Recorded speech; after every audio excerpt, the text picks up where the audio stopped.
welcome to my channel, Styled by T. Shantae. I'm T. Shantae. I'm so happy to be finally doing this. I've been meaning to start this for a while, and it's just so random that I am finally starting it, and I'm starting a whole series. So there's one way to start something, just start with a whole series. So this is wedding talk, right? So it's gonna be a series, a complete series all about weddings and the planning of a wedding, because I myself am in the midst of planning my wedding. It's actually just about 6 weeks away. Is that true? Oh my gosh, I'm nervous. Oh my gosh, I didn't realize. Now, full disclaimer, we've decided to elope. And once I get through this series of wedding talk, you guys may just understand why. But no, it was the only plan thus far that has felt the most right. It just feels right to do an elopement.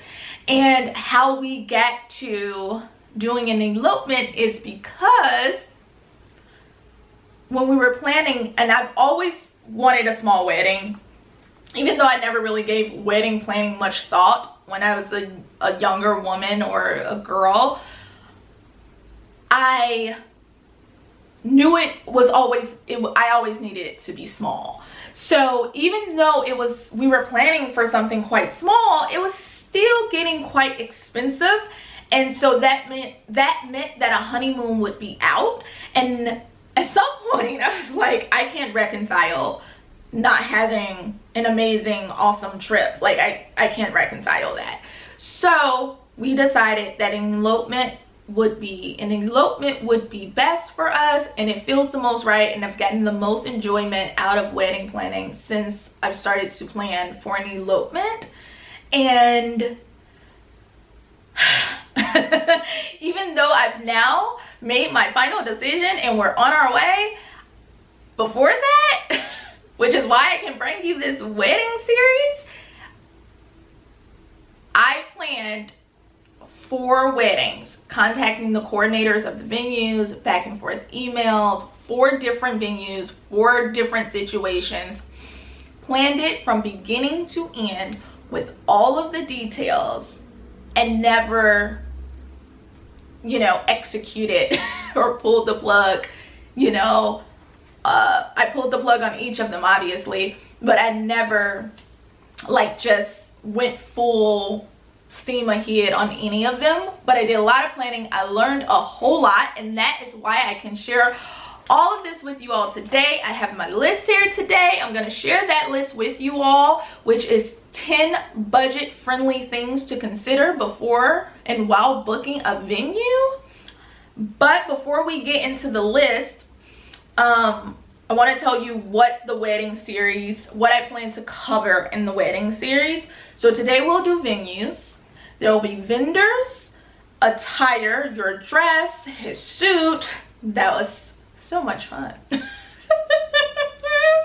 And then, of course, hair and makeup, because just a little bit about myself, I am a hairstylist. So of course we're going to cover hair and makeup. I'm doing something really cool with my hair that I've done for other brides. Shoes, personalizing your style for your wedding, that sort of deal. I've actually already done that video. I need to actually post it. Elopement. So once I get you all squared away with that part of it, then I'll go into my elopement planning, my actual personal planning, and what's been going on. And if you want to plan an elopement, I can definitely help out with that and navigate you with some things that I figured out that are also very budget friendly. I'll also do some videos following up behind that, styling our trip, and I'll vlog once we're there. So then I'll just start a whole nother series, right? So I'm really jumping into this. So before we get into the list, there is one note that I want you all to take away right off the bat. And that is those wedding sites, and I don't necessarily want to mention them by name, but there are a lot of wedding sites that they have sites and then they have their apps. They've been around for a moment. I can think of 3 right now that they've sort of compiled information of vendors and things all in one place. And I really want to stress that the information that they've compiled is really of those vendors, venues, services that are on the higher end of a budget. Because if you go in and you put only, you know, I just want to spend a moderate amount, you don't really get that much back. And some people think that is the be all and end all of a wedding list, and they may not dig any further than what those sites are offering. But those sites are there to make money, and so they are not putting budget friendly, think outside of the box vendors, venues, services on their sites. So please be mindful of that. I know that those sites make it really easy to find what you're looking for, and they're done up really nicely, but please be aware of that. And then the next thing I wanted to do before jumping into the list is unexpected costs when booking a venue. So this is actually not one of the things on the list, but before we jump into it, unexpected costs, that is going to be taxes, fees. Fees can include anything from setup fee, tear down fee, anything else they want to throw in there, and gratuity. And a lot of times when you call the venue, you may get quoted a base price that does not include any of that because you have not given them the stats of what, sorry, there's an ambulance. Sorry, I live in the city.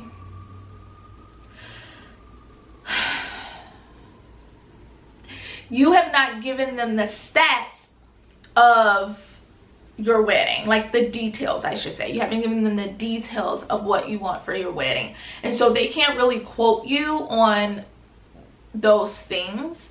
And there are other venues where when you call them, they have a base flat rate sort of rate. Obviously they have a flat rate of what's included, and so you'll think this place is really expensive, but it may just be that they've included some of their fees and things in their base price, as to where this venue has not. So be careful and explore that, because sometimes when we're wedding planning, we can get so excited about how beautiful a place is, and then we get really attached to it, and we will try to make our budget fit this place that we really can't afford because the whole idea is that you don't want to go into debt straight out of your wedding while starting your marriage, right? Because we got other things to get to once the marriage is started, right? There's so much other stuff you need to do, and paying for your party that celebrated your marriage seems counterproductive. So again, just be aware of that. Now, last thing before we jump into the list. No, I'm lying. There are 2 more things. Bear with me. I am sorry. 2 more things before we jump into the list. Pick the type of celebration that you want. Well, I guess these go hand in hand. Pick the type of celebration that you want. What, and I don't mean theme, colors, you know, aesthetic. I mean what you want yourself, your spouse, and your guests to feel, the experience of it all during this wedding, during this celebration. What is it that you want to walk away with? What memories do you want to hold on to? So think about that before even looking at venues. what it is you really want to take away from this celebration, right? So that is what goes into making a priority list. So before we can jump into the 10 things, make a priority list, right? There are 3 things on my priority list. And number 1 for me on my priority list is I really want the ceremony to be meaningful, to be intimate, for us to exchange personal vows, and for it to not just feel like a formality. Because I've been to weddings where the ceremony just feels like a formality and everyone is just waiting to get to the reception, to the party. And I cannot stress enough, like I don't like that, because I think sometimes people forget the meaning of why they are at a wedding. Sometimes the bride and groom themselves, and they just get really lost in the party part of the wedding. But this is a different type of an event because it's a wedding. So meaningful ceremony is my number 1. My number 2 is food, because I'm a foodie. I love food. I've always loved food. I love cooking. I love long meals. So I love really awesome sit down dinners with courses, and I like to talk and have appetizers and that sort of thing. So that's my number 2, is a really great experience with food. Even when I was not going to elope, I was really focused on finding a venue with caterers or a chef that could offer a really great meal experience. Number 3 for me is spending the day, the actual day. We are newlywed, it's fresh, we've been married for 5 minutes, 10 minutes, 2 hours, 3 hours. I want to have that day with my new spouse, my new husband. And so many times when I've been on location styling hair, or I've just been to weddings, or brides have told me it gets so busy because, you know, you're running around and you're doing so many things that you don't realize how much time you're really not spending this very first day with your actual husband or wife. So just keep that, you know, in mind. Now, that's my priority list. There just so happens to be 3 things on it. Your priority list may be longer and may be completely and utterly different, and that is totally fine. Okay, so we're jumping into 10 things to consider before, while booking a venue. Okay, number 1, okay, and this is a big one. Forget about June. June is the official season for weddings. Forget about it. Okay, and this is why I'm telling you this. It is the most expensive month to book a wedding. Even on the not so popular days, it is the most expensive month to book a wedding. How did it become the most expensive, most sought after month for weddings? Is before, you know, climate change, it was the most beautiful month. I don't know where you all are. I'm in Chicago. This particular June that we just had, it was thunderstorms almost every day. But I still saw a lot of weddings, and I was just like, oh my gosh, it's someone's wedding and it's just storming all day. But the month of June, even though that is happening, it is still the most sought after month. It's really hard to book venues for this month, and even when you do book venues, they are price gouging you because it is the month of June. So forget about June. And if you must do June, don't do a Saturday. But I would just say forget about June altogether. But this leads me to number 2.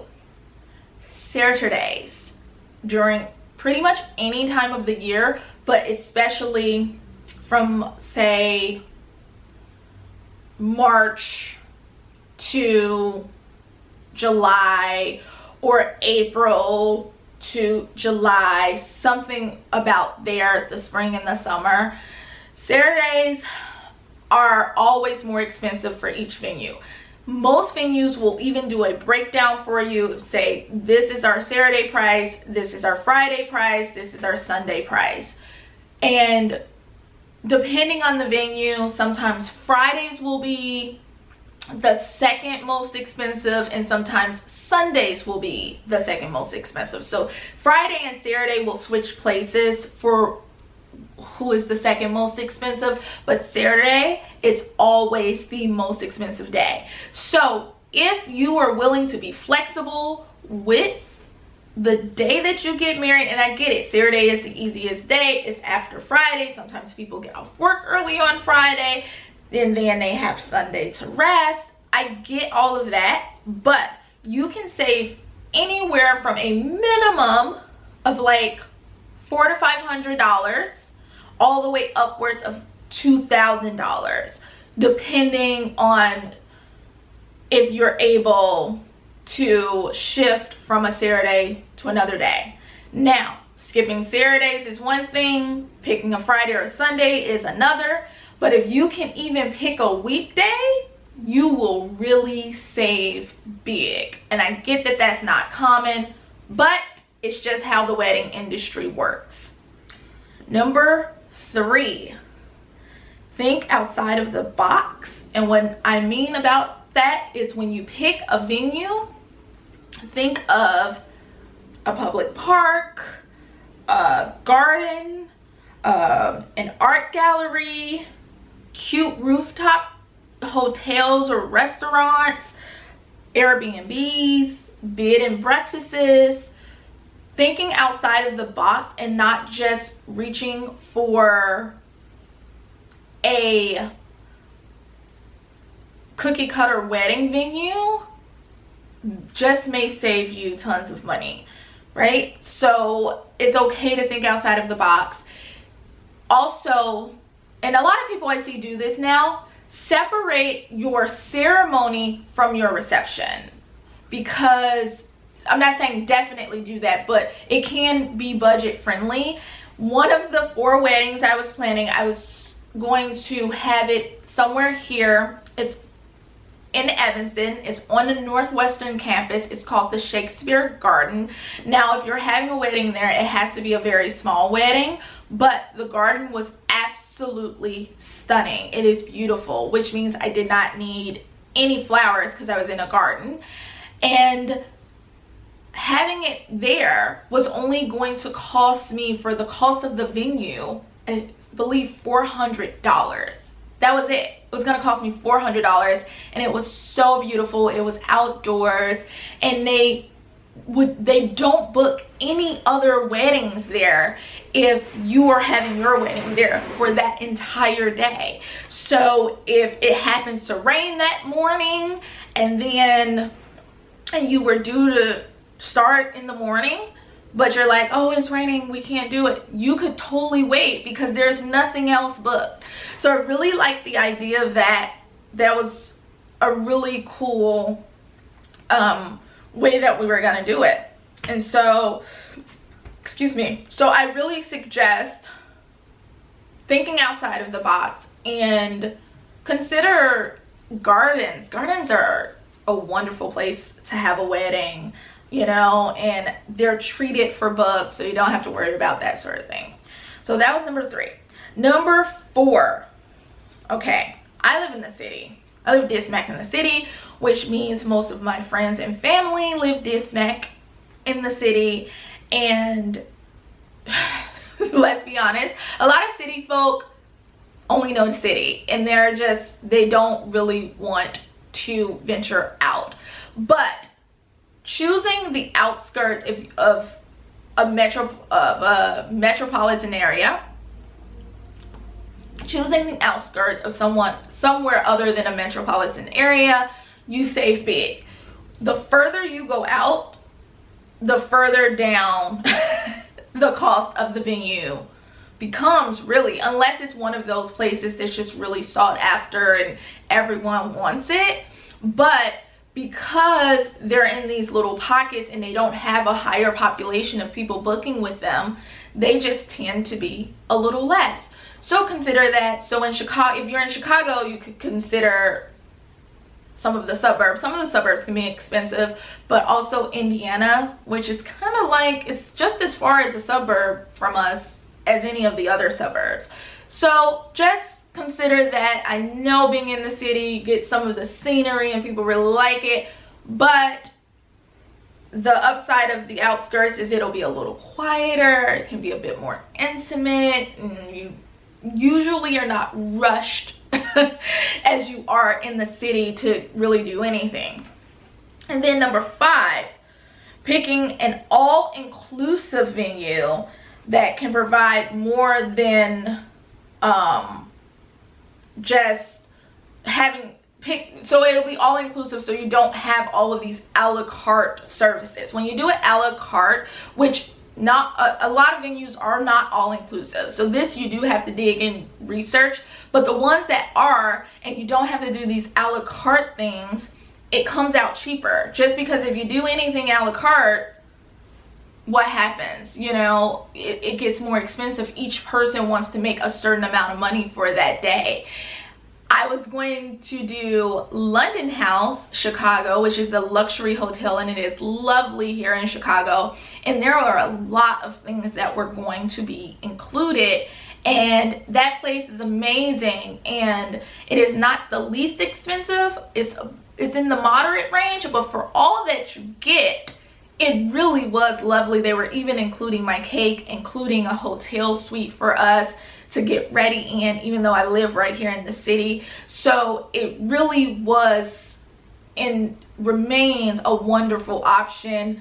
They really put together a wonderful wedding package at London House Chicago here, and I really like that option. Okay, number 6, having an amazing, awesome, extravagant dinner. That's it. I know, sounds simple, too simple, but so say you have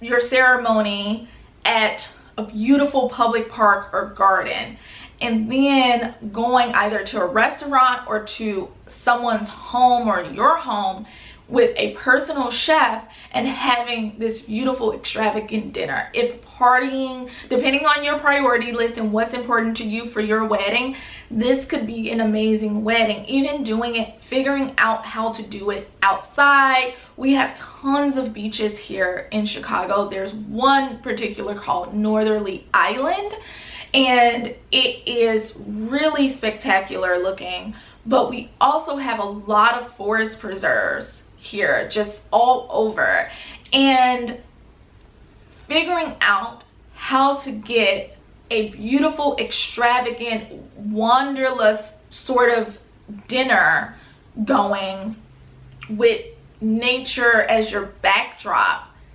can be a really amazing experience. Obviously you do this if it's a little smaller, but it really can be awesome. It can be great. 7, reaching out to a friend or family member that has an amazingly awesome, beautiful home. You'd be surprised that sometimes your friends or families with these homes, they just may be really happy to host you. Now, I personally, if I would do this, I would offer them some sort of compensation. I would not just, even if they're like, no, you don't have to, I would totally still offer them compensation. I would buy them a wonderful gift after to thank them, but I would definitely not hesitate to ask if I am close enough to the person, and if I'm not close enough, then I'll just be willing to try and negotiate a higher price. Because let's face it, some people have these beautiful homes with beautiful backyards. Again, you can hire in that personal chef or that catering company, and it could be wonderful and very, very budget friendly. Where are we? Number 8, there are event businesses. So I discovered this long before planning a wedding. I think I discovered it, someone was doing like a gender reveal. Was it a gender reveal or a baby shower? I can't remember which one it was. Maybe it was, I don't know. I don't remember which one it was. But there was an event company, not a wedding planning event company, because those are going to be more expensive than just an event company, right? And I get it, you're like, well, I don't want to work with an event company if they're not familiar with doing weddings. But you'd be surprised, event companies get more events, so they get really good at their setup and doing things, because they are literally doing something 3, 4, or 5 days out of the week, versus some wedding companies only working on the weekends. So consider that an event company that come in and usually set up parties, and they pull everything together for you, and they are a less expensive option than, say, a wedding coordinator. So if you are willing to get involved and allow them to do their part and just be instrumental in your communication, an event company or business is a great way, because they have their list of caterers, they have their list, you know, that they use for the photo booth, they have all of these amazing things, and they have the connections, and they know how to get the discounts.